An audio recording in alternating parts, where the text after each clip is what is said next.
This is the Alfa Romeo 147, an Italian oddity you might not have known even existed.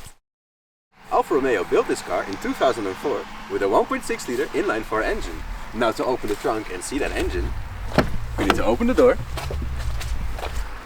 get in the car, feel all the way down there, and release the hood. This is the 16 volt 1.6 liter twin spark version with 120 horsepower.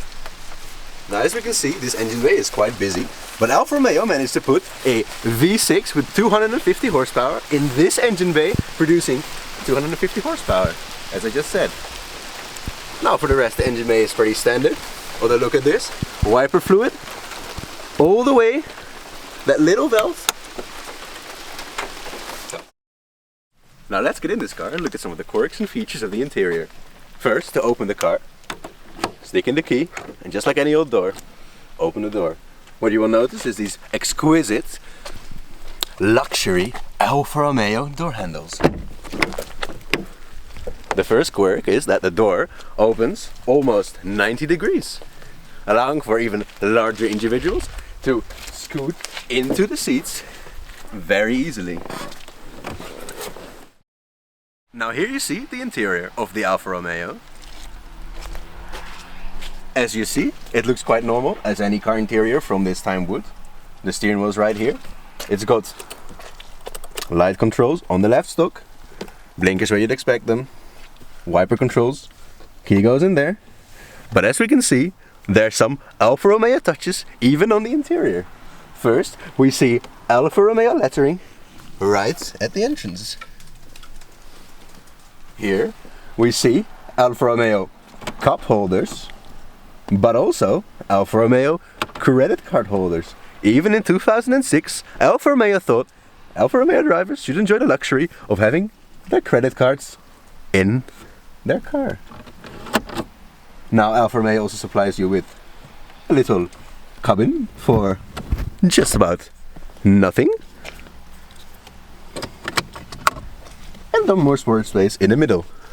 But as you will see, these cup holders are not enough for anything more than the tiniest of water bottles. If we move to the door, here we see the window controls and the electric mirror controls. Now this would not be an Alfa Romeo without a little electrical fault. As we can see, this window rolls down perfectly fine, but in order to roll her back up, is a little bit harder.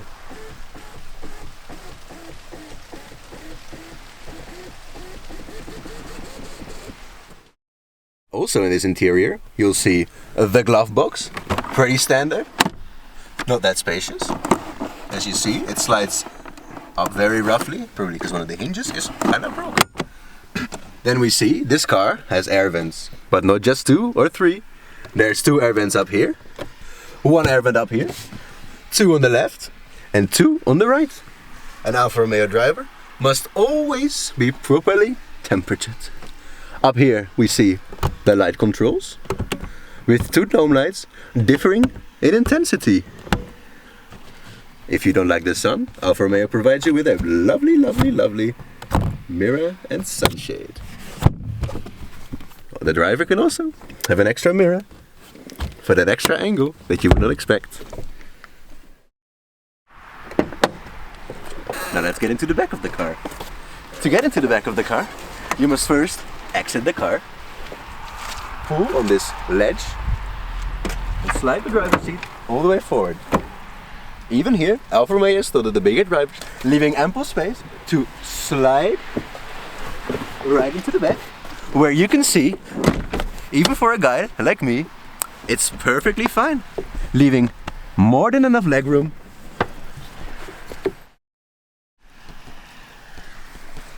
But the Alfa Romeo quirks don't end in the interior.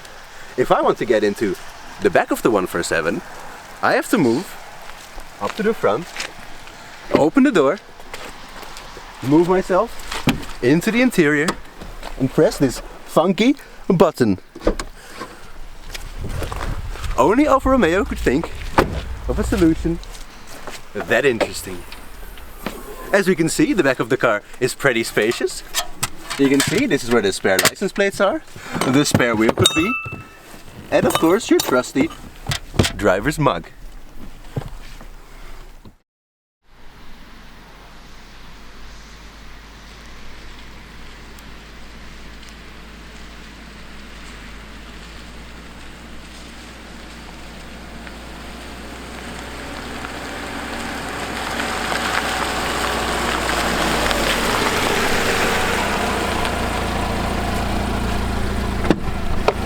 Now, let's go for a drive.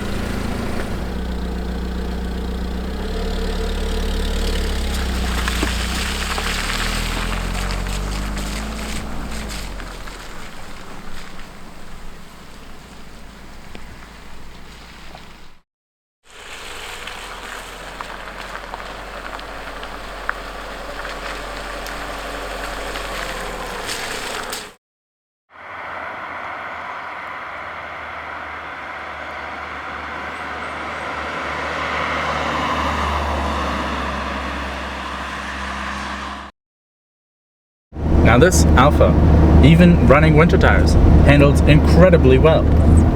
Here the corners in Germany are quite tight and high speed, but this Alfa stays on track like an arrow.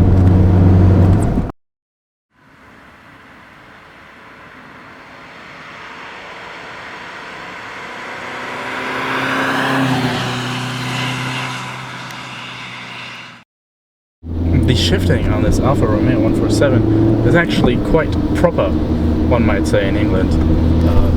The gears are all individually defined with clear lines between. You can feel the difference between every shift.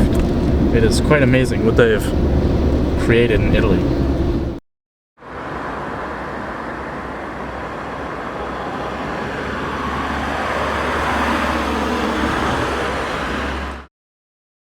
This car, weighing just over a ton, and it's 120 horsepower, means this car accelerates incredibly quick. 0 to 60 in about 11 seconds.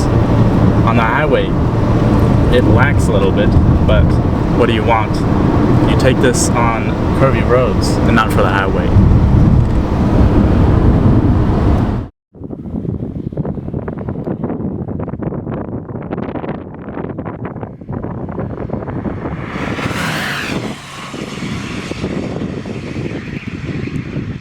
As we're merging onto the highway, I'll demonstrate how she accelerates.